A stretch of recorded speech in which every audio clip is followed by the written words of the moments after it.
બહુ સારા પ્રસંગો પણ આપણે સાંભળ્યા.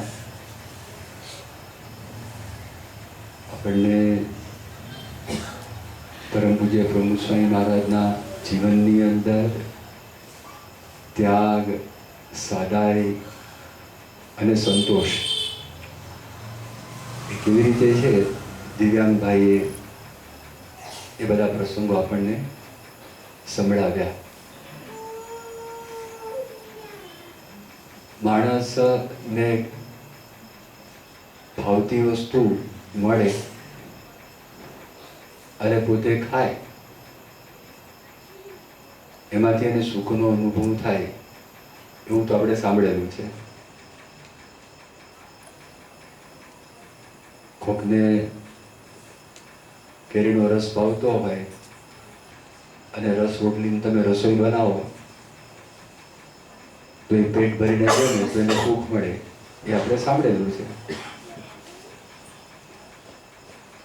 એવી રીતે અહીંયા અત્યારે બધા નવા ઘણા મકાનો થયા, પેથાપુરની અંદર થયા, અને આ બાજુ સરગાસણ બાજુ ઘણા બધા મકાનો થયા,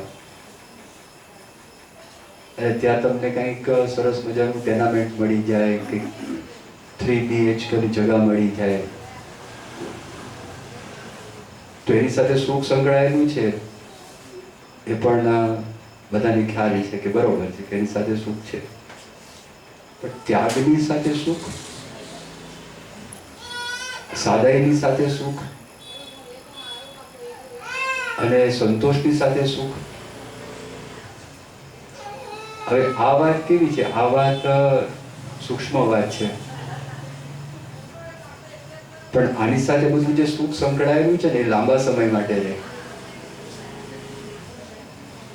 અરે તમને આઈસ્ક્રીમ ભાવતો હોય એને ખાઓ, 15 મિનિટ સુખનો અનુભવ થાય, પછી કઈ નહીં. પણ ત્યાગની સાથે સુખ છે ને, આશ્ચર્યની વાત છે. આ બધું આમ ઊંધું લાગે. આપણે ત્યાં કહેવત છે, ત્યાગે સો આગે, ત્યાગે સો આગે અને માગે સો ભાગે. આ ગુજરાતીમાં કહેવત છે, ત્યાગે સો આગે અને માગે સો ભાગે. આપણને લાગે આ બધું કેવું છે? આ ખરેખર સાચું છે? ત્યાગની તમને એક વાત કરું, તરત તમને ખબર પડશે કે મારી આ વાત તો સાચી છે. 1992ની સાલની અંદર જ્યારે અક્ષરધામનું ઉદ્ઘાટન થયું અને તે વખતે અક્ષરધામની સામે આપણે બહુ મોટો ઉત્સવ કરેલો હતો. એમાં પ્રમુખ સ્વામી મહારાજના ગુરુ યોગીજી મહારાજ, એમનો જન્મોત્સવ હતો. 100 વર્ષ એમને પૂરા થતા હતા, એટલે શતાબ્દી ઉત્સવ હતો. આપણે 34 દિવસનો ઉત્સવ રાખેલો, બહુ મોટો ઉત્સવ, એટલે મહોત્સવ કહેવાય.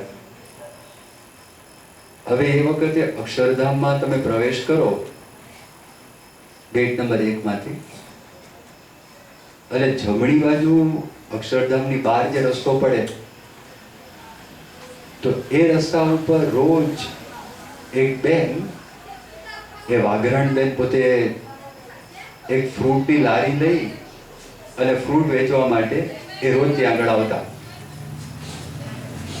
અને જો તમને કદાચ ખબર હોય, જૂના ભક્તોને ખ્યાલ હશે, અક્ષરધામમાં તમે પ્રવેશ કરો, જમણી બાજુ સહજાનંદ દવાનો એક બગીચો હતો. એ બગીચાની અંદર પણ પ્રમુખ સ્વામી મહારાજની ઉપસ્થિતિમાં આપણે કેટલીક સભાઓ ત્યાં આગળ કરેલી. તો 34 દિવસ દરમિયાન એમાંથી લગભગ 25-30 દિવસ સુધી મહિલાઓનો કાર્યક્રમ એ બગીચાની અંદર પણ સ્પેશિયલી આપણે રાખેલો. અને ત્યાંથી એક ગેટ પડતો હતો, ગેટની બહાર તમે બહાર નીકળી શકો, એટલે પછી કોઈને ફ્રૂટ લેવું હોય એ કરી શકે. એ સિવાય અક્ષરધામની સામે જે ઉત્સવ હતો, એ ઉત્સવમાં પણ બહુ મોટા પ્રમાણમાં સ્ત્રી પુરુષો એ બધા જ પોતપોતાની મર્યાદા પ્રમાણે બેસતા અને લાભ લેતા. ઇંગ્લેન્ડથી એક બેન આવેલા, લંડનથી, અને ગાંધીનગરની અંદર એક હરિભક્તના ઘરે એમનો ઉતારો હતો. એટલે સાંજના 4 વાગે પોતે ઉતારામાંથી ઊભા થયા અને પછી એ મહોત્સવના સ્થળ ઉપર આવતા હતા. રસ્તાની અંદર આ બેન જે ફ્રૂટ વેચતા તેની પાસે ગયા. એને બહુ ખાવાની ઈચ્છા નથી એટલે ફ્રૂટ લીધું એમણે કે રાત્રે મારે જમવું નથી, એની જગ્યાએ હું ફ્રૂટ ખાઈ લઈશ તો ચાલશે મારે. ફ્રૂટની ખરીદી કરી એટલે ખરીદી કરી અને એ બેન પોતાનું પર્સ છે ને ત્યાં આગળ ભૂલી ગયા. તો એના પર્સની અંદર પૈસા, ટ્રાવેલર ચેક, એનો પાસપોર્ટ, એના દાગીના એ બધું પર્સની અંદર હતું. અને આ બેન તો પોતે ભૂલી ગયા. ઉત્સવના સ્થળ ઉપર આવી ગયા. જે બધા કાર્યક્રમો હતા કાર્યક્રમની અંદર પોતે નિમગ્ન થઈ ગયા. આ બધી વાત ભૂલાઈ ગઈ. અને કંઈક 8, 8:30, 9 વાગે કંઈ ઉત્સવ પૂરો થયો અને એકદમ યાદ આવ્યું કે મારી પાસે પર્સ નથી. પર્સ ક્યાં ગયું? અને કદાચ પૈસા જાય તો વાંધો નહીં, પણ પાસપોર્ટ અંદર છે. પાસપોર્ટ વગર મારે ઇંગ્લેન્ડ જવું કેવી રીતે? અને ટ્રાવેલર ચેક ને બધા ડોક્યુમેન્ટ્સ અંદર પડેલા છે. ત્યાં આગળ મહિલાઓનું એક કાર્યાલય હતું. એક કાર્યાલયની અંદર આ બેન ત્યાં પહોંચ્યા અને એમણે વાત કરી કે મારું પર્સ ખોવાઈ ગયું છે. બહુ બિચારા ઘાંગા થઈ ગયા હતા અને આકુડ વાકુડ થઈ ગયા હતા અને એકદમ મૂંઝવણ થઈ હતી. મારે કરવું શું હવે? આ પરિસ્થિતિ હતી. પેલા બેનો કાર્યકર્તા આમ જેને કહે ને કે મેચ્યોર હતા એકદમ. એણે કીધું બેન ચિંતા કરો ને, તમે હમણાં અહીં આગળ બેસો. એમના માટે પાણી લાવ્યા અને પાણી લાવીને કે તમે શાંતિથી બેસીને વિચાર કરો કે તમારી પાસે તમે ઉતારામાંથી નીકળ્યા ત્યારે પર્સ તમારી પાસે હતું?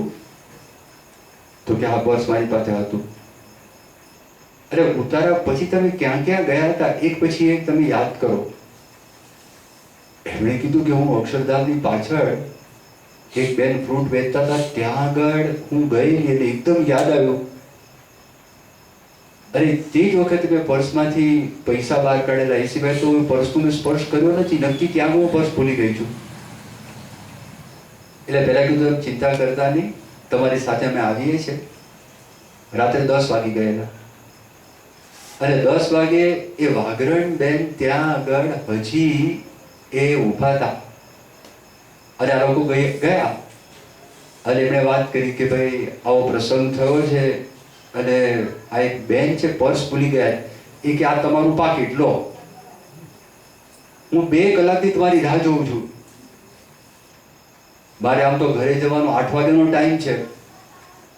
અરે ઘરે જઈને મારે રસોઈ બનાવવાની. આજે મારા ધણી આવી ગયા હશે, વિચાર કરતા હશે કે હજી કેમ આવી નહીં, એટલે ચિંતા કરતા હશે. મારા છોકરાઓ છે એ લોકોને જમાડવાનું છે, પણ તમે અહીંયા આગળ આવો અને હું અહીંયા હોઉં નહીં અને તમને આખી રાત ચિંતા થાય કે રાત ઊંઘ ના આવે. એના માટે અહીંયા આગળ ઊભી છું. આ તમારું પાકીટ તમે બધું ગણી લો, પછી હું જાઉં. અને પાકીટમાંથી એક નવો પૈસો પણ ગયો નહોતો. આને એકદમ આશ્ચર્ય થયું કે શું વાત છે. આ બિચારા બેન એ મહિના સુધી ફ્રૂટ વેચે તો પણ પૈસા આટલા ન થાય.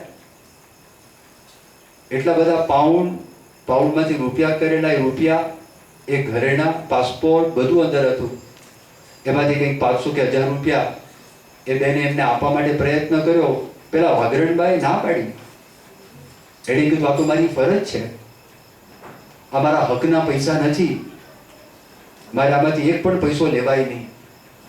એ વાત કરી આના આંખમાં આંસુ આવી ગયા અને બેન તો જતા રહ્યા. અને એ ગયા. બીજે દિવસે ડોક્ટર સ્વામી પાસે આ વાત ગઈ. એટલે ડોક્ટર સ્વામીએ વાત કરી કે આપણે વાઘરણબેનને આ મહોત્સવના સ્થાન ઉપર બોલાવો અને અહીંયા મુખ્ય મંચ ઉપરથી જાહેરાત કરો અને મહિલા મંડળની અંદર એ બેનનું સન્માન થાય. એમને ત્યાંના મુખ્ય કાર્યકર્તા હાર પહેરાવે, એને પ્રસાદ આપે. લગભગ 20-25 હજાર માણસો એ સભાની અંદર ઉપસ્થિત હતા, એના કરતાં વધારે હશે. અને જેવી જાહેરાત કરવામાં આવી તો 20,000 કે 25,000 જણા હતા. એ બધાને આનંદ થઈ ગયો. બધાએ તાળીઓના ગડગડાટ કર્યા. હવે તો તમે વિચાર કરો કે એ બેન છે ને, એ બેને ત્યાગ કરેલો. એ બેને કશું ખાધું નથી, એ બેને કશું અંગીકાર કર્યું નથી, અને બધા રાજી થઈ ગયા. બાપા રાજી થયા, સંતો રાજી થયા, હરિભક્તો રાજી થયા, મહિલાઓ રાજી થયા, એ બેન પોતે રાજી થયા. મેં અણહકનું લીધું નથી અને મેં આપેલું છે પાછું. આ પ્રસંગ મેં દેશ પરદેશમાં ઝાઝા કીધો છે. પછી ઇંગ્લેન્ડમાં આ પ્રસંગનું વર્ણન કર્યું હોય, અમેરિકાની અંદર આ પ્રસંગનું વર્ણન કર્યું હોય, આફ્રિકાની અંદર આ પ્રસંગનું વર્ણન કર્યું હોય. બધા રાજી થાય, પ્રસન્ન થાય. કોઈ લેવડ દેવડ જ નથી. જો ત્યાગ જ છે. ત્યાગ સાથે સુખ સંકળાયેલું છે. જો 1986ની સાલમાં પ્રમુખ સ્વામી મહારાજ અલ્હાબાદ ગયેલા, અને તે વખતે નાની બાવડીના હરિભક્તો બધા ત્યાં આગળ યાત્રામાં નીકળેલા બસની અંદર. પેલા બસવાળાએ બોલી કરેલી હતી કે ભાઈ તમને યાત્રા પૂરી ન થાય ત્યાં સુધી ખાવાની બધી વ્યવસ્થા મેં કરી આપીશ. બસવાળો ફરી ગયો. અલ્હાબાદની અંદર આવ્યા તો આ લોકો માટે ખાવાનું કશું જ. આ લોકો સ્વામિનારાયણના સત્સંગી, બારમું ખાય નહીં, ડુંગળી ખાય નહીં, લસણ ખાય નહીં. અને પેલો માણસ ફરી ગયો. એને કીધું હવે હું વ્યવસ્થા ના કરી આપું, તમારે જાતે આ વ્યવસ્થા કરવાની છે, જે છે એ છે. હવે એમાં પ્રમુખ સ્વામી મહારાજની ગાડી નીકળીને આ લોકો રસ્તામાં ઊભા હતા અને સ્વામીને જોયા. અને સ્વામી હરિભક્તોને ઓળખી ગયા. એકદમ તરત જ ગાડી ઊભી રાખી, ખબર અંતર પૂછ્યા, ક્યાંથી આવો છો, કેટલા દિવસ થયા. નાની વાવડી ગામના હતા.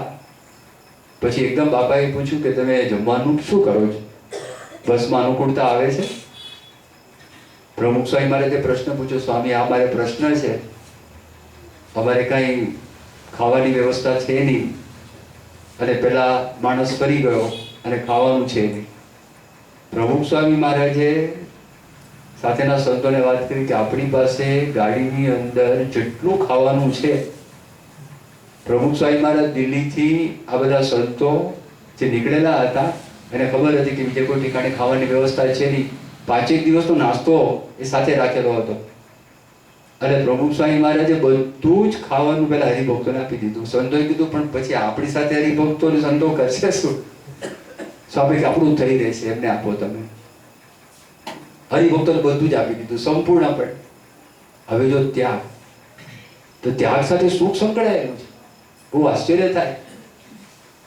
તમે જમવા માટે બેઠા હો અને બીજો વ્યક્તિ આવીને બેસે અને તમારા ભાણાની અંદર તમને ભાવતી વસ્તુ હોય, મિષ્ટાન પડેલું હોય, હજી તમે ખાવાનો પ્રારંભ કર્યો ના હોય, અને પછી નથી ખાવાનું, એ જ મિષ્ટાન ખલાસ થઈ ગયું છે, પેલો આવીને બેઠો છે, એને પણ એ ભાવે છે, બોલો તમે તમારા ભાણામાંથી એક લઈ લો અને એને આપો ને, તમે ખાઓ એના કરતાં વધારે સુખ આવે.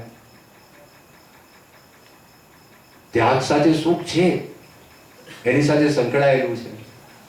સાદાઈ સાથે પણ એવું જ છે, અને સંતોષની સાથે પણ એવું જ છે. આપણે બધા હિન્દુ છીએ અને આપણો મૂળ ગ્રંથ વેદ છે. વેદનો એક ભાગ છે ઉપનિષદ છે. પહેલું જ ઉપનિષદ છે. એમાં પહેલો જ મંત્ર છે, ઈશા વાસ્યમિદં સર્વમ યત કિંચ જગત્યામ જગત તેન ત્યક્તેન ભુંજિતાઃ મા ઘૃતઃ કસ્યસ્મિ ધનમ. તેન ત્યક્તેન, પહેલા જ મંત્રમાં લખ્યું છે ત્યાગીને ભોગવો. આ વર્ણન કરેલું છે, ત્યાગીને ભોગવો. આપણે ત્યાં આગળ જો પ્રણાલિકા છે, તમે ગામડે જાઓ તો ગામડાની અંદર તમને ખબર પડશે, પેલું રોટલી કે રોટલો ગમે તે બનાવે ને તો પેલા 2-3 હોય ને એ ગાય માટે, કૂતરા માટે રાખે.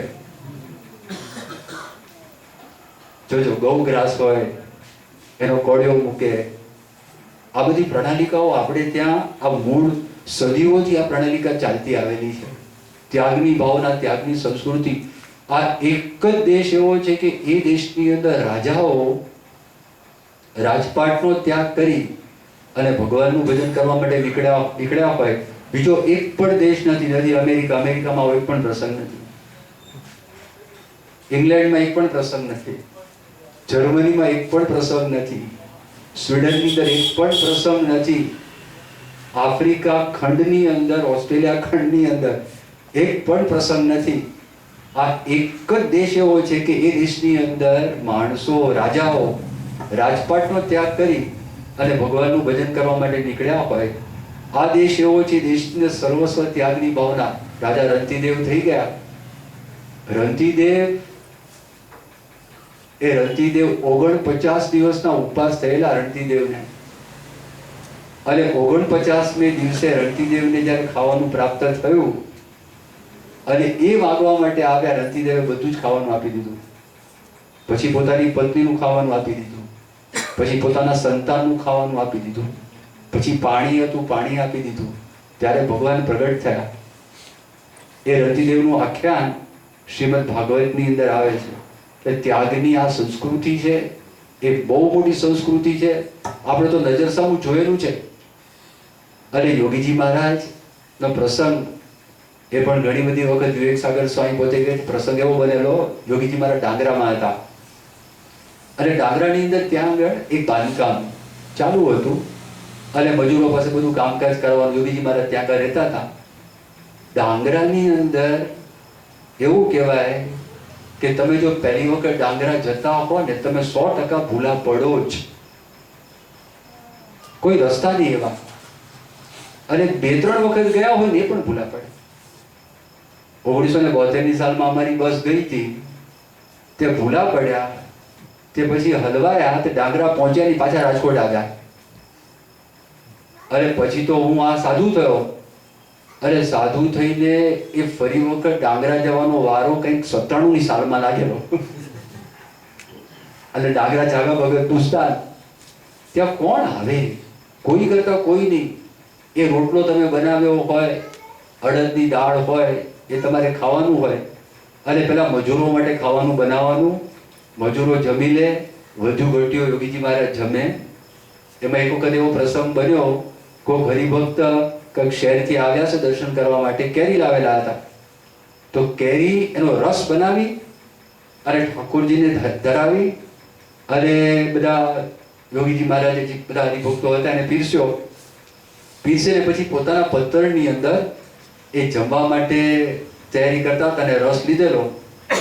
તે જ વખતે ભાવનગરના કેટલાક હરિભક્તો આવ્યા અને બહારથી જોરથી બૂમ મારી કે જય સ્વામિનારાયણ.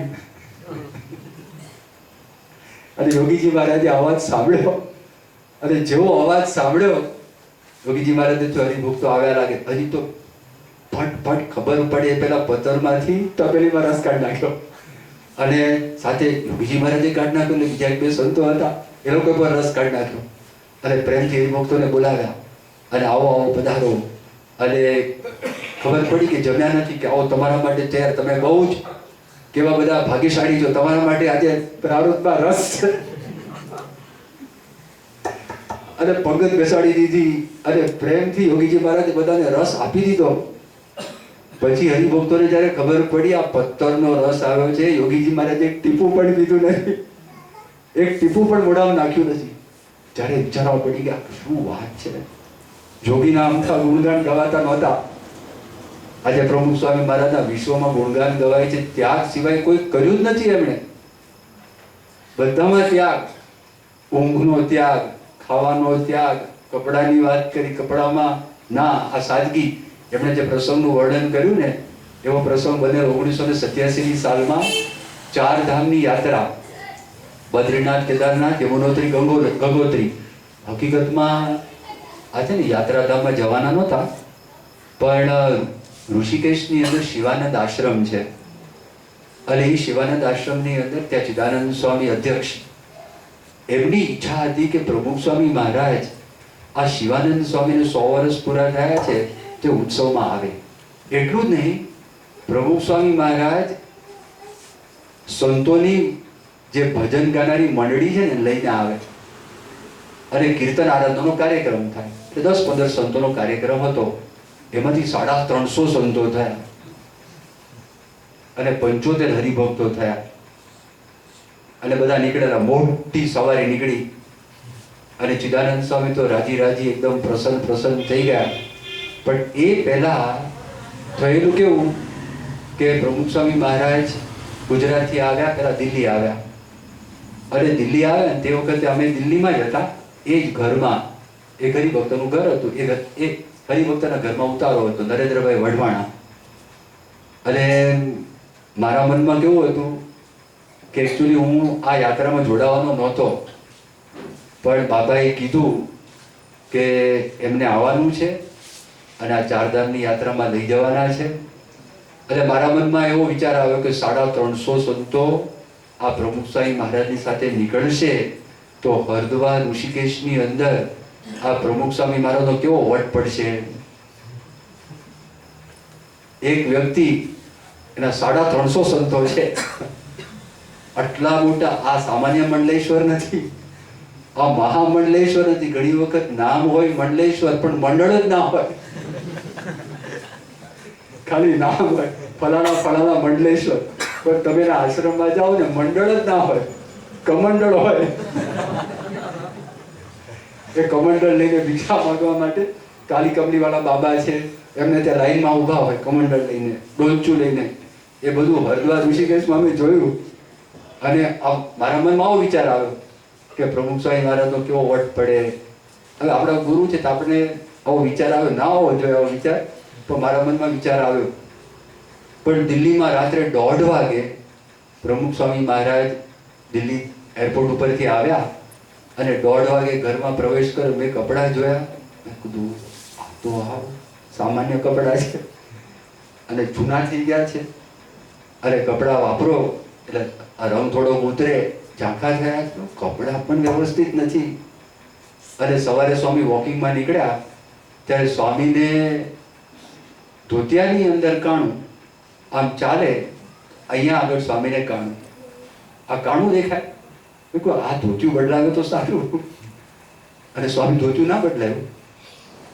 સ્વામી કે જે છે બરાબર છે, એને રફું કરી નાખો અને જેમ જેમ પાક સામાન્ય.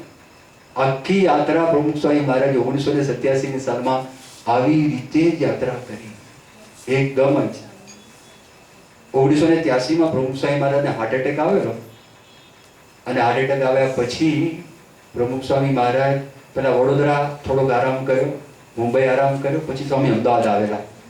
અને અમદાવાદ આવ્યા, વિશ્વવિહારી સ્વામી અત્યારે જે અક્ષરધામમાં બધું સંચાલન કરે છે, એ વિશ્વવિહારી સ્વામી, એના મનમાં વિચાર આવ્યો કે ભાઈ બાપા માટે આપણે કંઈક કરીએ, સ્વામી માંદા છે તો ઉતારો તો બરોબર કરીએ.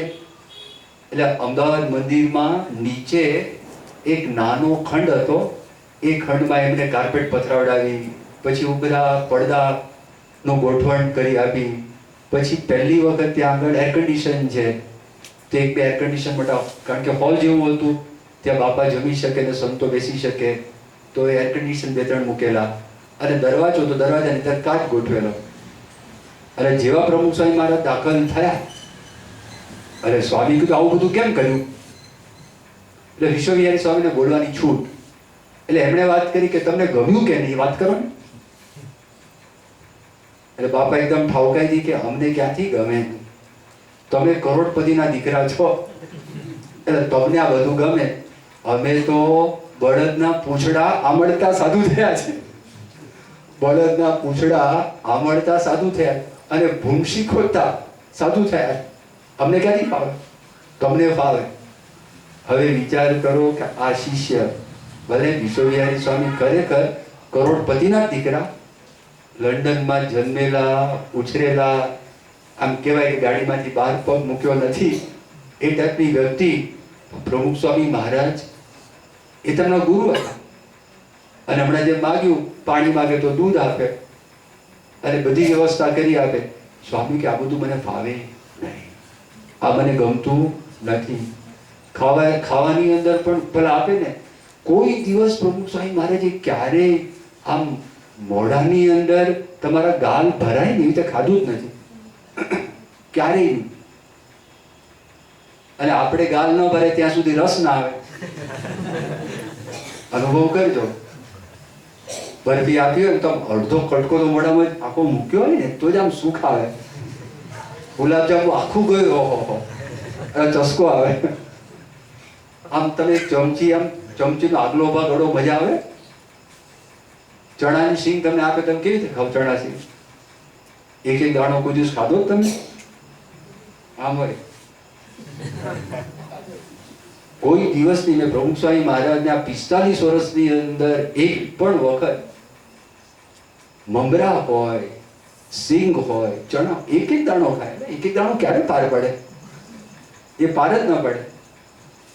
અને ત્યાં મૂકેલું હોય જમવાનું, ઠાકોરજીનો થાળ મૂક્યો હોય, એ થાળનો પ્રારંભ કરે ને એ મીઠાઈથી જ પ્રારંભ કરે, પણ આમ ચપટી ભરે આમાં. એક વખત એ હરિભક્ત આવે તો આઈસ્ક્રીમ જમાડો જ બધાને, સંતોને, અને બધા અહીંયા બધા હરિભક્તો રહે છે ને, પ્રફુલ્લ પટેલ લંડનના. તો પેલા પ્રમુખ સ્વામી મહારાજથી શરૂ કર્યું, સ્વામી આપ જમો. સ્વામી કે ના, બધા સંતોને આપો, હરિભક્તોને આપો. પેલા આપ જમો ના, પેલા આ લોકોને આપો. તો પ્રફુલ્લ પટેલ માને નહીં, વાટકી ધરી એક ચમચી લીધી, આમ અંદર બોળી, અને ચમચીનો આગળનો ભાગ છે ને આમ અડાડ્યો આઈસ્ક્રીમ. અને સ્વામી કે માલ સારો છે, પણ ખાધા વગર સારો છે. મોઢામાં એક ચમચી તો મૂકો, આટલો મૂક્યું. આ તે છેવટે બધા બાપાને જમાડતા ને, ઘણી બધી વિડીયો બહાર પડી. એ તો બધું દેખાવેલું છે, તમે જોતા નજીકથી જોયું હોય ને, મોઢું ખોલ્યું જ ના હોય, અહીં ચોટ્યું હોય જીભની અંદર, અને મમડાવ્યા કરે, નાખે જ નહીં અંદર, નાખે જ નહીં, મમડાવ્યા જ કરે આગળના ભાગમાં, અને આપણને બધાને રાજી કરે. તો ત્યાગ, સાદાઈ અને સંતોષની વાત કરી. સંતોષમાં એવું છે, મહેનત કરવી, અને મહેનત કર્યા પછી આપણી ઈચ્છા પ્રમાણે ન થાય તો સંતોષ રાખો. પૈસા કમાવા ના નથી, કદાચ ઈચ્છા થાય તો પણ ના નથી, એમાં કોઈ બાદ નથી. પણ મહેનત કરો અને તમારી મહેનત પ્રમાણે તમને એમ લાગે કે મારી ઈચ્છા પ્રમાણે પૈસા મળ્યા નથી, તો પછી હાય હોય ના કરવી, તો પછી એમાં સંતોષ રાખો, મહેનત પૂરેપૂરી કરી લેવી. એટલે આ 3 વાત જો આપણે જીવનમાં હશે તો ખરેખર સાચા અર્થમાં આપણને શાંતિ મળશે. શ્રી સ્વામિનારાયણ ભગવાન.